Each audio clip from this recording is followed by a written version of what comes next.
Welcome to the ABC Music Talk podcast, end of year wrap for 2021. As regular listeners know, the general idea behind this podcast is education through storytelling for anyone interested in the music industry.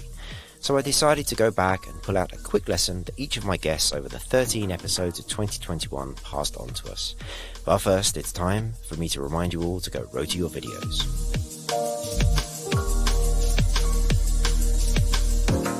Rota is for artists, managers, labels, or anyone in the music industry who needs to create video content for promotion or monetization. Rota makes it fast, easy, and inexpensive to do all of that in one place. Head to www.abcmusic.co and click the Rota logo on the homepage to access a 10% off discount for the service. In his first episode of the year, the amazing Remy Harris introduces us to her book, Easy Money, the definitive guide to funding music projects. The clip you're about to hear is a great lesson in how some of our seemingly everyday experiences can have a material impact on what we go on to do with our lives.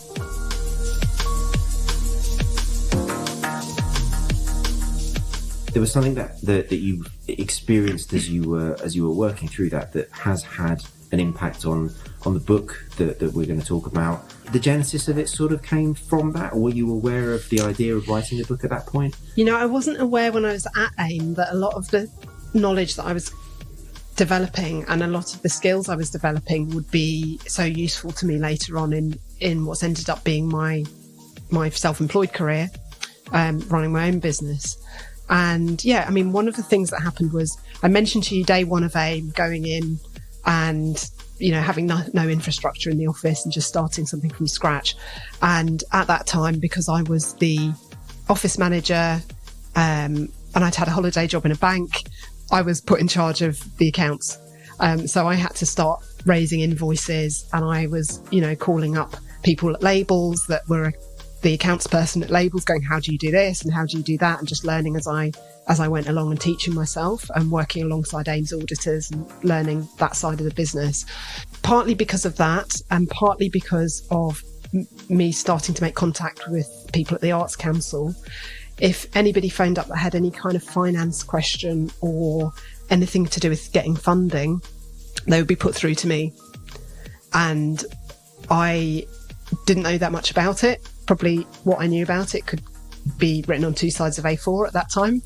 And funding people need it. Yeah. Yeah, exactly. And at that time, really, you know, very few, if any, of the AIM labels were accessing any kind of grant funding or anything like that. They, you know, it was only really, I suppose, as the pressure in terms of the value that labels were able to get from recorded music started to bite, that people started to look for other avenues to find investment to support their artists. And at that time I started to talk to labels about how they might connect with the Arts Council, how they might apply for funding, all sorts of questions people would phone up with as well. You know, my distributor's gone bust. Unfortunately, that was a frequent call that we got. Or should I spend this money on marketing? Where do I spend my marketing budget? That kind of thing. So really, AIM was really a lifeline and a helpline, as well as a community that labels could call, artists could call with their questions and problems. And we designed all of our training and mentoring scheme and different support programs around the day-to-day needs and responding to and anticipating the day-to-day needs of the labels. So later on, when I left AIM, I was at UK Music, and that's another story how I got there. But I ended up being involved in some campaigning in the last recession, 2008, 10. So many fond memories, of recession. I know. Which was the credit crunch recession, it was known as. Yeah, I remember it, yeah. So involved in campaigning around access to finance for labels and the wider music industry, and getting really involved in that campaign, which eventually led to the need to write the book, or the drive to write the book about music funding. Again, I think an important takeaway there for listeners is you never know where these ideas are going to come from. I mean, you know, this is you seeing a need almost unwittingly, and then realizing that actually through some of your other sort of practical experiences that actually there is a real gap here, that you know, this needs to be done. And as I say, it's a fantastic book. It is, I think, accessible to anyone, but doesn't fall short of its goals of informing people on how to approach funding, which is great.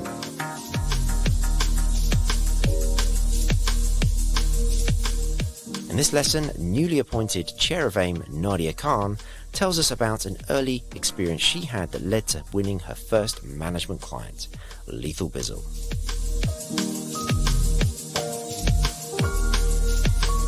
When I came to London, I had this plan that I was going to do PR for a good number of years, build up my contacts and move into management. But having met Bizzle, I really believed in him and his, like, where he wanted to take his career. So I kind of kept putting myself forward for a manager, and I'd never managed anybody before. So he was a bit like, are you sure? Can you do this? And I was like, absolutely, I can do this. But he ended up getting signed to another record label, and they actually stepped in and was like, absolutely not. She doesn't have any experience. We're going to bring another manager on board. So I had to work really hard for the next few months. I started shadowing the manager, going to all the meetings. Again, really annoying, made myself super indispensable, took everything on, and 3 months later, you know, I was pretty much doing the job, and the other manager stepped away, and I got I spoke to Bizzle. I was like, well, can I be your manager now? Yeah. And he said, well, you know what, if you can get me a live agent, then you've got the job. So he kind of set me a challenge to do. Okay. And I got him a live agent within a couple of weeks and secured myself my first management client. That's amazing. And so the manager that you were shadowing for a while, I mean, was that a pleasant experience, or was that something that wasn't, and they didn't really want you around, and like they would do anything to try and get out of it? How did that manifest itself? The management, shadowing the manager, was a great experience. I think it was just the record label were just the ones that just didn't want me involved because they didn't believe in me, but the manager was really happy to have an extra pair of hands, and that I was just writing everything down, and I was just making myself available to do everything, reminding them of everything. So that was a really great experience, but okay, good. I wanted the actual job, and I knew that I was doing a lot of the work, and I knew the vision, so I felt like I was driving a lot of it anyway. I felt like it was just, you know, you have to have the big name and you have to have the big company behind you to be taken seriously at that time. Well, I guess also the record company's investing money into this artist, and they want to make sure that you know, the other stuff that they don't do, because they're not the management, they are the record company, is going to be looked after properly. So you can sort of understand their point of view, but I love that scenario of them sort of, whether they allowed you to sort of have that experience of shadowing someone or not, whether they saw it ending up like that, but the fact that worked out the way it did, I mean, what a great sort of on-ramp into that role. Definitely, but I don't think that labels should have that say, you know, that it doesn't happen nowadays. I think a lot of managers and artist relationships come from friends and close associates with artists who don't necessarily have a lot of experience in the industry sometimes, but you know, management is built on trust, and it is built on that passion and that drive and that vision as well. So you know, I do think I don't think people should be judged like that, you know, when they're starting out. I think it's also a struggle for people to get taken seriously in their careers when they're starting out.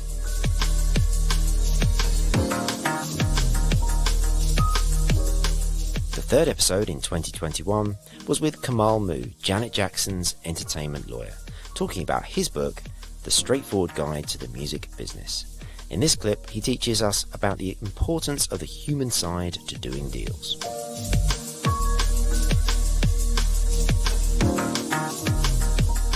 What should people consider when they're looking at recording deals, publishing deals, or maybe rights deals? Like, what are the sorts of like early bits of advice you might give to someone? The one thing I tell all my clients as a threshold question is consider the people you're working with, that you're thinking of working with. Look at their reputation. Look at their level of enthusiasm. You know, are they going to follow through? Are they making promises that you believe they can keep? I've definitely been in situations where artists will sort of talk themselves into signing with a label, even though something felt wrong or it didn't seem like a good fit. You know, one example was I had an independent artist who she got offered a record deal from an independent record label. The contract was excellent, great numbers, but when she signed the deal, nothing nothing happened for 2 years. She just sat around. So that's what it's about. I think that's the real, just basic threshold question. Do you believe that they can deliver on their promises, and what's their reputation? So I think that's the first thing you really need to look at when considering any contract. So sort of focus on the human side of the relationship rather than the kind of the nuts and bolts of it. Right. I mean, just because you sign with a label doesn't mean your career is going to take off. I mean, there's lots of people on major labels who don't go anywhere. And it's all about, just finding the right fit and the level of enthusiasm and them understanding your vision. That's all. It's all tricky. And it's just the intangible stuff. You can't really quantify exactly what feels right, but it's a gut thing. So that's one thing I tell my clients.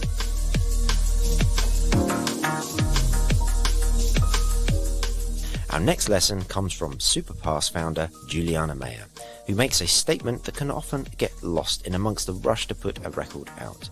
Well, let's not forget about the music.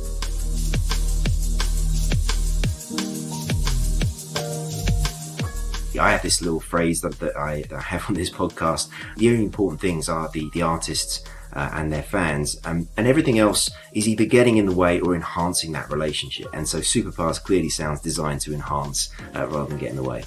Yeah, and I think you've hit the nail on the head there with the two most important things is the artists and fans. But I think there's actually three most important things. It's the artists, the fans, and the music or the content itself. I think that so often we all get so focused in the music industry on the marketing and driving traction, and we kind of lose how we can really just be creative and focus on that. And so to give you a little bit of background of kind of where all this came from, it was actually really based around that. So I was an artist running my own label, and I was actually frustrated that there wasn't enough focus on the content and the music itself, because you'd record an album and then you'd have to go and promote it, and then you'd be writing other songs, but you wouldn't get around to recording those until the initial excitement of recording them was kind of already stale because you'd been out there promoting all the stuff you already recorded a year ago. So it was really about this drive of, okay, well, if you're writing stuff, how can you, and it's been wonderful actually during lockdown seeing a lot of artists actually doing this now. It's wonderful. You can write something the same day, you can just record it and then just put it out with a unexpected release. And we've obviously seen some big artists doing that, and there's some small artists that have been doing that for a long time. And I think creating an environment where you can really, really focus on the music itself, and maybe it's not just the music, maybe it's also the videos you're making, maybe it's the podcast you're making. Obviously they're massively growing now in popularity for a lot of artists, and also in the music industry, people making podcasts. And if you could focus more on who's listening or watching that content, and how are you going to get more opportunity to create more, that's really what we're about. So we join that direct connection, and it's not just between the artists and their fans, because actually we work with all the stakeholders. So it would be the artist, their management, their label, the publishers, that whole ecosystem. I think sometimes people think, oh, this is really kind of separate to that, but actually we work with the whole ecosystem of whoever's behind the music. So when I talk about the artists, actually I'm talking about all of those, and creating a place where you can really create a home for those super fans. And that's really what this is about. You've got a wonderful opportunity through the streaming platforms and through live shows and through social media to grow that audience. But then what happens to that top 1 to 10% of your most loyal fans, those super fans, and are those social media platforms really delivering what they need? And that's really where we feel it's a bit broken in the market. That, for example, on Facebook, you've got to pay Facebook to boost your post to actually let more than 10% of your followers see what you're posting about. So loads of fans miss tour announcements or important announcements because it literally hasn't shown up. So that is definitely not catering to the needs of super fans. So what we're doing for artists is creating a space that isn't instead of those activities, it's as well as, but it's not extra work because it's integrated with the whole ecosystem. So it integrates with, it's all the content that's already commercially released. It's also a place for putting a bunch of stuff that doesn't actually have a place online at the moment. So, you know, whether it's archives or rare bootlegs, or I mean, for some of our artists we work with, the fans actually find bootlegs and then send them to them to add to the app, because there's stuff that the artist didn't even know existed. You know, it's really, really interesting how it's kind of a place where fans and artists can come together to just interact more on the stuff that really matters to them.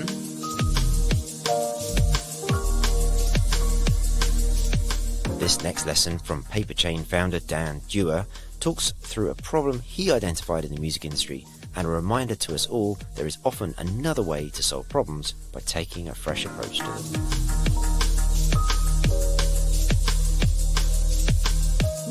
Okay, so as I mentioned in my intro, to me, at least, Paperchain is the most exciting implementation of DeFi in the music industry to date. So can we kick it off with a quick overview of what Paperchain is, if you like, the elevator pitch for the business? Sure. I mean, at most simple, we just call it's a wallet and card funded by a streaming revenue every day. So we've been looking at this problem of what has happened in streaming media and media in general, and this huge shift in consumption behavior where the ability to distribute and monetize content is instant, the ability to consume that is instant, but then the revenue and the payments hasn't kept up. So thought a long time about what data we can access to make that happen, what technology can help that happen, and we found this really nice stack that we can build on, particularly within the decentralized finance space, of making it possible where artists and creators can now get paid immediately, or at least daily, for the content that they're generating revenue on. Okay, and so just maybe start to break that down a little bit more. Very specifically, we're talking about identifying revenue that they are going to be due, and it will arrive at some point, but they haven't got it yet, and there's a reporting cycle, and that's a bit of a delay. And so you're kind of solving that middle bit. Is that the best way of describing it? Yeah, exactly. So if you're an artist and you're generating income, we're just tapping into the data that is being generated, your streaming data. We can accurately price that and then make that available to you instantly. So all that you feel is that you now have a product now, or a digital wallet that is getting funds deposited daily based on your actual streaming activity. And you can access that through a card, or you can spend it, you can withdraw it. Pretty soon you'll be able to earn interest on it. It's just about putting a really simple product in front of creators that makes it possible for them to now access their revenue as they earn it, rather than either waiting for it or having to go in and get an advance or a long-term loan.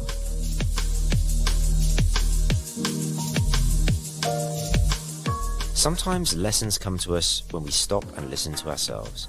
Careers coach Ariane Paris talks through her own example that led to her current role in the music industry.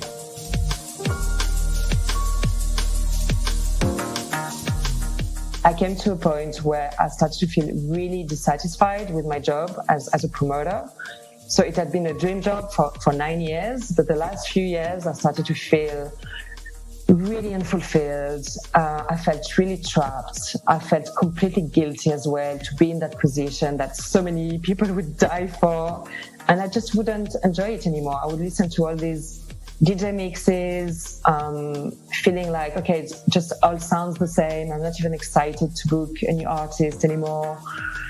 And what was happening, I feel that I had a calling. So my soul literally was calling me to do something different, to do something more meaningful. Because for me, my job wasn't meaningful anymore. It had lost its sense of meaning. And I think you cannot live without meaning and purpose in life. And maybe this is something we can talk about a little bit deeper later. And so, yeah, like I thought I was really comfortable in where I was. You know, I knew how to do my job really well. It was a comfortable position. And for me, the pain of staying comfortable was greater than the pain of not following my soul's calling. So I decided to retrain. So I did a professional coaching training.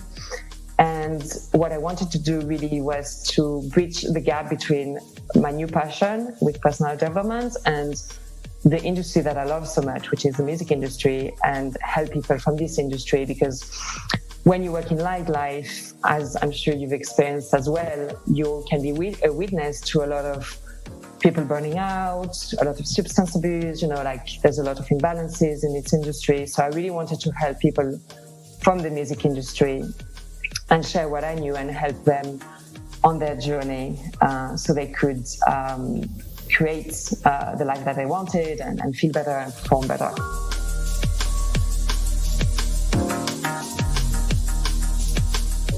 Next we hear from Merlin CEO Jeremy Sirota, who passes on some very sage pieces of advice.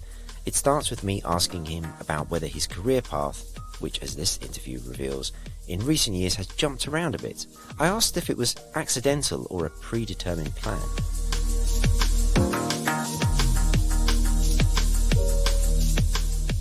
Someone once asked me what's your favorite job? What have you enjoyed the most? And I gave an answer that was completely honest, but, especially for folks who may be early in the career, may not make as much sense, which is every job I've had at each component or each stage of my life has been my favorite job. And the reason why is each one has been sort of a component of what I've wanted to learn, the ways I've wanted to grow. And so let me give a little bit more context to what you mentioned, which is, so my career trajectory was 5 years at a large global law firm where I was a technology lawyer focused primarily on the intersection of content and technology. I did that with a lot of software companies, early SaaS companies, a lot of content companies working in the digital space, which back then was still very nascent.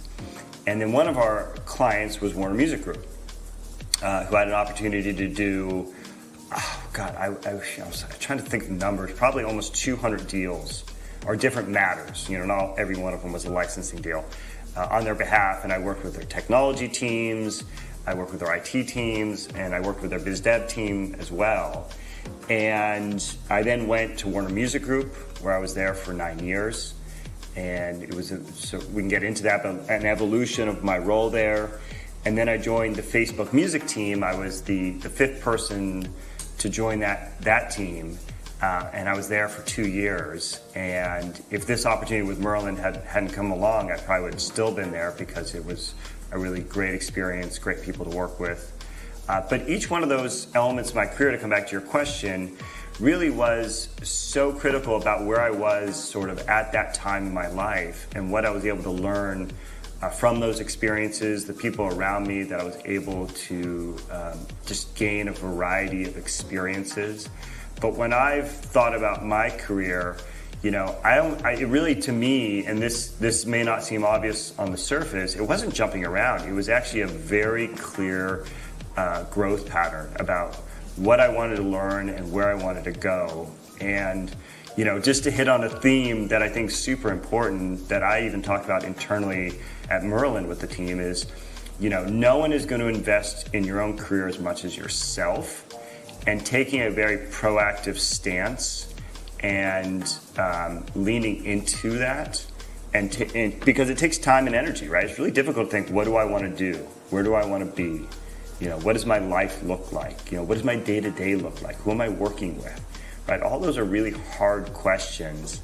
And the earlier you start thinking about that, the better. And just one more little story I'll share, which I think, I find interesting, is everyone warned me not to go to law school. Literally everyone. From my family to my friends to others who were lawyers. And they all had different reasons why they said that. There's so many different paths you can take in life. I was originally thinking about getting a PhD.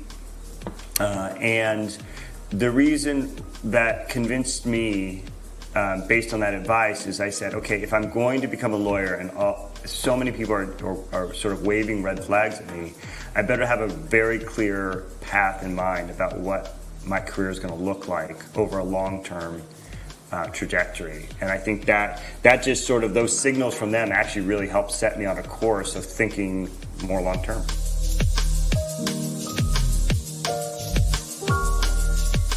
This next lesson from Distro Direct founder Andy Irwin demonstrates how evolutionary changes in the music industry are the reason why we need to stay open-minded in how we make commercial decisions for our business.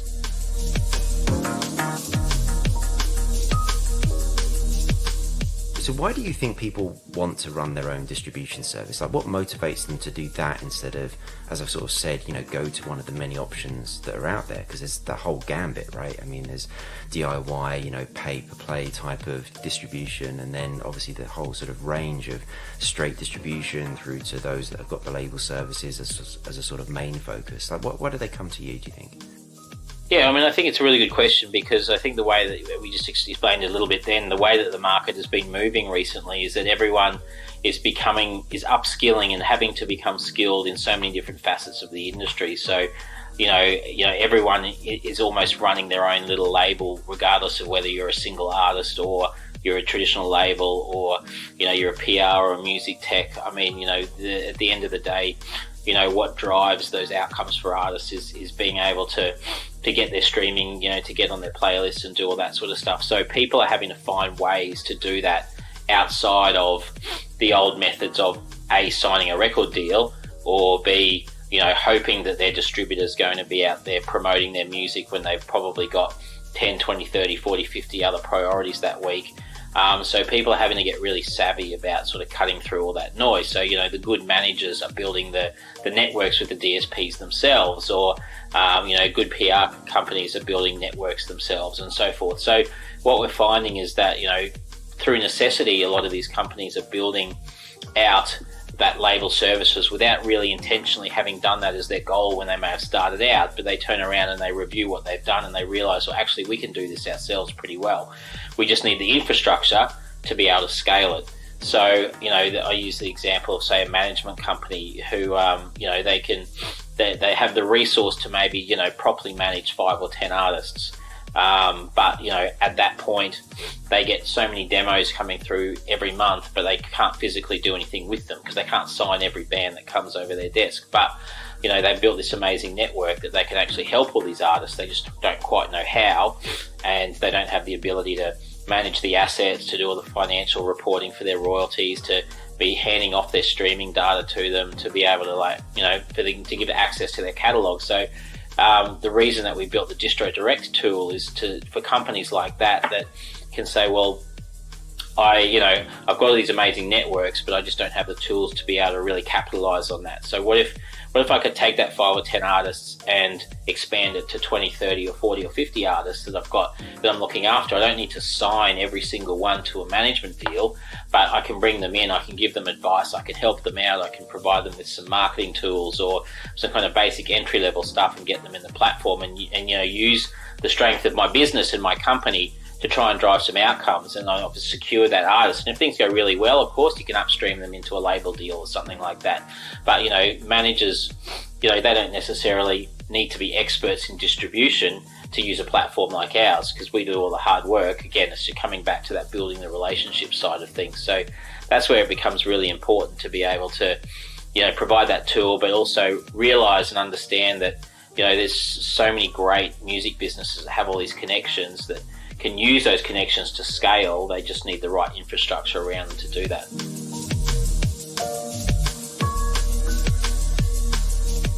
Next, follow some really sage advice from Nick Sadler, owner of The Label Machine. That is so important to remember, I wanted to make sure it was highlighted in this lessons-based end-of-year wrap.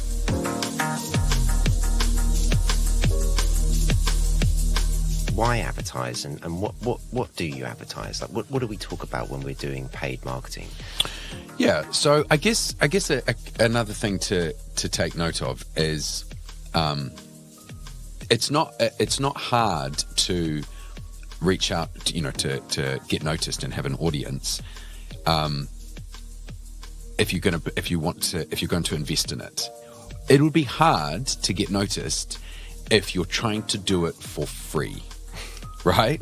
If you're trying to do it for free, or even and by free, I mean you don't want to put any of your own time into it or any of your own money. Mm-hmm. And I think that's a key thing, because some people are like, I put this music out and, and I did an Instagram post and no one's listening to it. And it's like, well, you haven't invested any of your time or any of your money. like any business, your music career is your business. All businesses you have to invest in, and more than money, more than time, you definitely have to invest in money. Your music career is a business. If you don't invest in it, it won't be a success. Full stop, rule off. So that's the first thing. Like, you want to make sure you're prepared to invest. And while I say you can do it with just your own time, I mean, you're going to be working 60-hour weeks. And the best thing I can say is have a budget, be a hybrid musician, even if you have a day job or a part-time job in which you do something unmusic related, save that money up, don't, drink less Starbucks or whatever, buy a cheaper pair of shoes, put that pot into it so, you can save up, a grand even, or even a couple of grand and go, right, now I'm going to use that to promote my music and grow my audience. And like, if you've even got a grand, that is plenty of money to get, tens of thousands of plays on Spotify. Everyone wants to break that 10,000 barrier. If you've got a grand and you follow the process, that is no problem whatsoever in today's world. Yeah.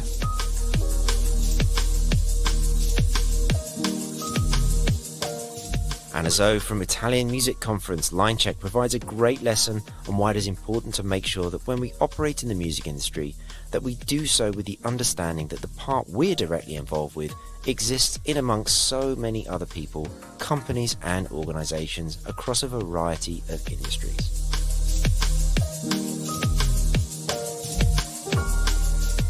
At Linecheck this year, for instance, we're going to have like pitch sessions and pitch carousels for this company to present themselves in front of potential business partners, or like what we're going to have this year as a news as well. It's going to be like a Linecheck X, which is going to be an exhibition space where both like startups but also like more established company can have their spot to be presented and like to talk to people and to showcase what they are doing, not just like a poster, but like actual showcasing what they do. I don't know, for instance, we have this super nice company working with immersive sound associated to VR, so they are developing cool projects with VR but also with the immersive sound. So it's going to be in this space, it's going to be possible like to experience their product, for instance. So it's not just like a fair, but it's actually like a see and explore and experience like what these companies, these projects, these people are trying to market. Yeah, and this was one of the things that I was really interested in about the design exhibition when you talked about it, because it also, this isn't just a sort of an industry only type of event. You are encouraging the general public to kind of come in and see what's going on in terms of innovation. It's sort of almost in real time. Yeah, I think that's really really interesting. Is there much of a sort of like feedback loop, like in terms of like when the general public comes in? I mean, other than I guess maybe talking to the founders of these companies, I mean, do you ever sort of think maybe the conference can be used to sort of really help these businesses, take on board some criticism from the general public? Of course, but that's totally the idea. I think like this kind of space, like as the Linecheck's audience is very different, like it's very diverse. Like of course it's mostly made out of professional people, like people that already work in the sector, but it's really not just that. Like it's really like every year, like for instance, we have special partnership and special deals with universities because we really want to encourage like students and like people who wish to work in the music sector and maybe they're not yet working in the music sector, like to come and to see, okay, maybe you have when you're not really within the sector, maybe you think that like the music sector is managed by 3 companies and that's it. So either you work there or like you work in a bank or in something else, but it's really not like that, and it's always more and more not like that anymore because there is like such a variety of people and of companies and of startups that like are also looking for new professionals, and maybe that's also a meeting point for them, like to onboard like new people and to find like different kind of profiles, of professional profiles, that is not just anymore like an A&R or a talent scout in a label, because it's not just that anymore. So Linecheck is really a meeting point for different people with different backgrounds, maybe not just in the music sector, because like, for instance, this year we also welcome, always thanks to a European project like that aims at, that is called Creative Shift, and that aims at supporting the cross-sectorial dialogue between music, gaming and media and publishing, in sense of book publishing. So thanks to this project, we are going to welcome in LineCheck like a very big delegation of professionals that are working like in different fields. And that's very interesting for us, because music is increasingly more connected to other cultural and creative fields that are not just music. So that connects to gaming and connects to media, but also with the books, for instance, with the publishing sector. So I think like what this space aims at encouraging and stimulating as well is also this kind of dialogue and this kind of contamination between different profiles, different sectors, different levels of establishment and recognition within the industry.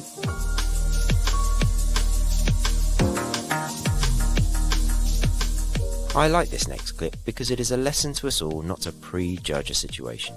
In this case, Magda Hoist from Artists in Bloom describes how pleased she is with her experience of the music industry conference LineCheck, where I'm sure so many might roll their eyes at a conference trying to say that they're doing things differently to others.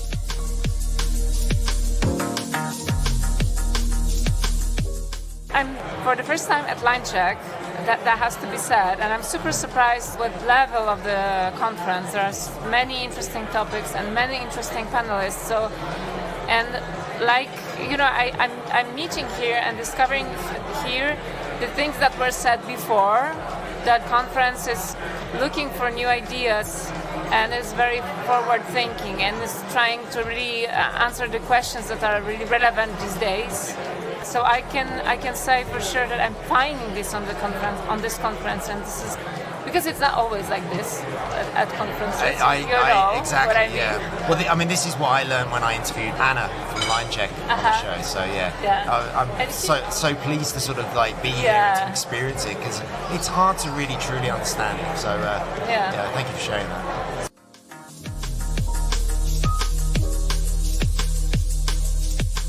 In this next clip, we hear part of an episode almost all about lessons learned, as a former successful artist manager for UMEK, Vaz Weber, now founder of music analytics platform Vibrate, talks through what it felt like to have to relearn his pitching skills.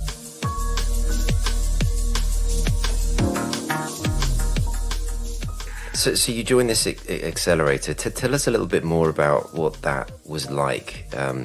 I believe that you might have felt when you walked in the room. How did you feel? Yeah, that was the thing, because you were in amongst some other entrepreneurs, weren't you? Yeah, it was. We're quite old to be a part of the accelerator, because you know what? That was the word I was trying to tease out of you. I'm glad you said it, not me. Yeah. So I was in my late 30s. Omek and Mateo were way in their 40s. And usually the typical member of an accelerator is an entrepreneur in their teens or early 20s. And when we walked in the room, people thought that we were mentors. Umek is a superstar in our country, so everyone knows him. And they also knew us because we were doing a lot of electronic music events. We also had a event marketing company that was doing corporate events for huge clients like Philip Morris, Vodafone. So we were like semi-known. So whether they went to our parties or they all knew Umek, and they thought, well, they're probably going to have a lecture here, which wasn't true. And we said, no, we're just a part of the accelerator with our startup. And we had to learn everything from scratch.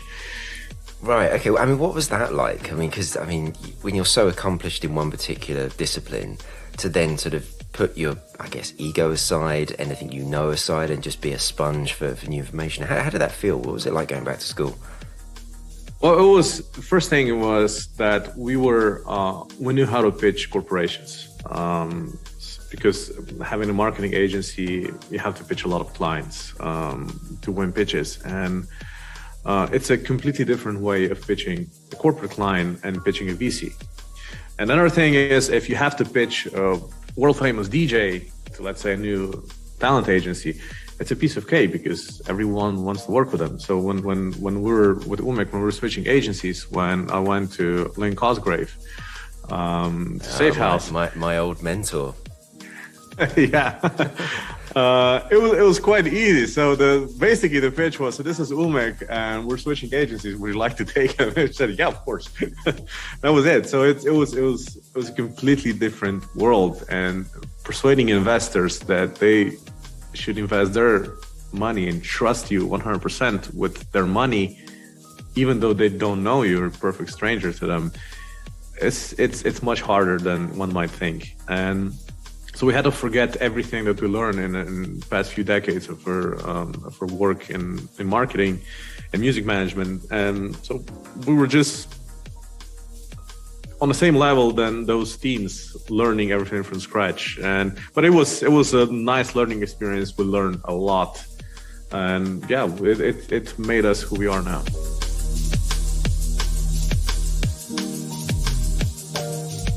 Our final lesson of the year comes from Soundtrack Your Brand founder Ola Zars. It is another about observations we make in our careers and how some brilliant opportunities are sitting right under our noses.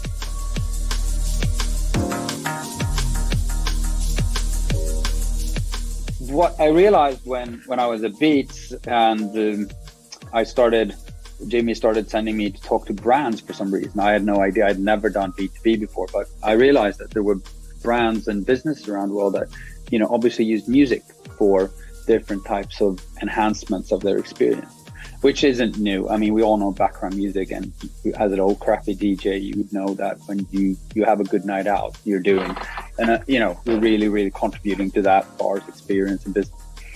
So after getting the question a couple of hundred times from different people, like how can we relate to music streaming? How can we use music to enhance our customer experience in our cars, in our dealerships, in our restaurants, in our brand environments, online, social. It's like, okay, there's a whole business-to-business market here for music streaming that I had no idea existed.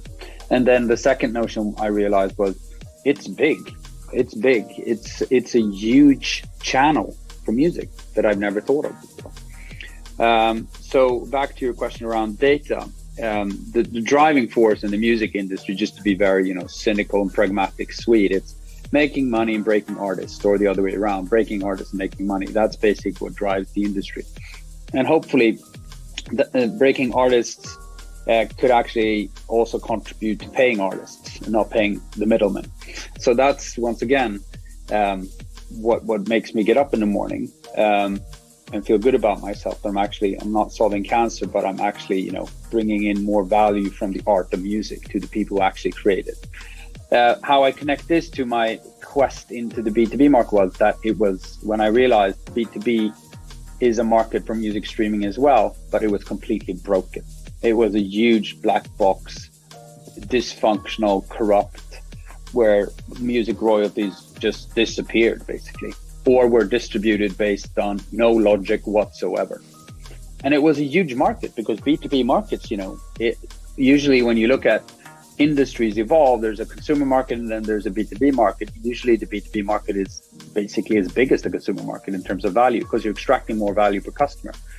So I thought that would be an opportunity for the music industry to incrementally grow as well, adding B2B and fixing that broken market space and adding transparency and fair compensation to artists and songwriters into that market. So that's kind of the underlying reason I did it. And back to bringing transparency and increasing value extraction from music, meaning that we're charging $35 per our semi-interactive subscription and $50 for our on-demand subscription for businesses. And I don't see a lot of examples of people actually being able to charge more for music right now.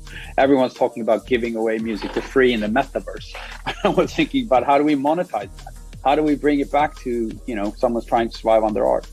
So there's the making money in terms of doing it in an incremental market opportunity from the business market and then transparently and fairly flowing through those royalties collected on a higher value. That was amazing opportunity when I realized that. And then the other one, breaking artists. Then I started looking at, all right, there's around 100 million businesses playing music. in the world in Western economies every day. And there's around 500 to 600 consumers walking in and out of those commercial or those venues. And I started thinking that's big, you know. And I was like, wow. And then I started thinking about it. That's a huge music discovery dimension that we all know about, but we've never really thought about from an industrial perspective. So I started looking at that, and then this research we just released, and we can get into that later. Just one figure is that in the US standalone, there's 91 billion store visits every year. You know, people, the US consumer or citizen walks in and out of stores multiple times every day, which is a potential music discovery event. And you know what? 79% of those actually pay attention to the music. And so hence the word background music is legacy now. It's not background music. It's music in the foreground. It's moving it to the foreground. And then the last number, and I'll be quiet, 73% of them who actually hear something, of those 79% that like it, search for that song. They Google it, or they use Shazam, or they ask the person in the counter, what's this song? So here we are, this B2B opportunity that can bring more money to music creators on a higher value, also providing a huge promotional opportunity.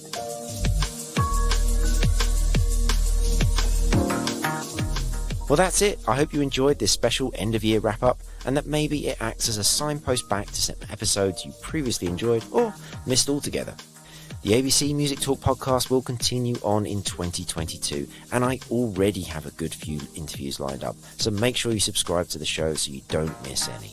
Also, if you're feeling charitable, please do leave a 5-star review on Apple Podcasts or wherever you get your podcasts. And as always, a big shout out to the incredible audio assassins who provided the music branding for the show. Thank you for listening.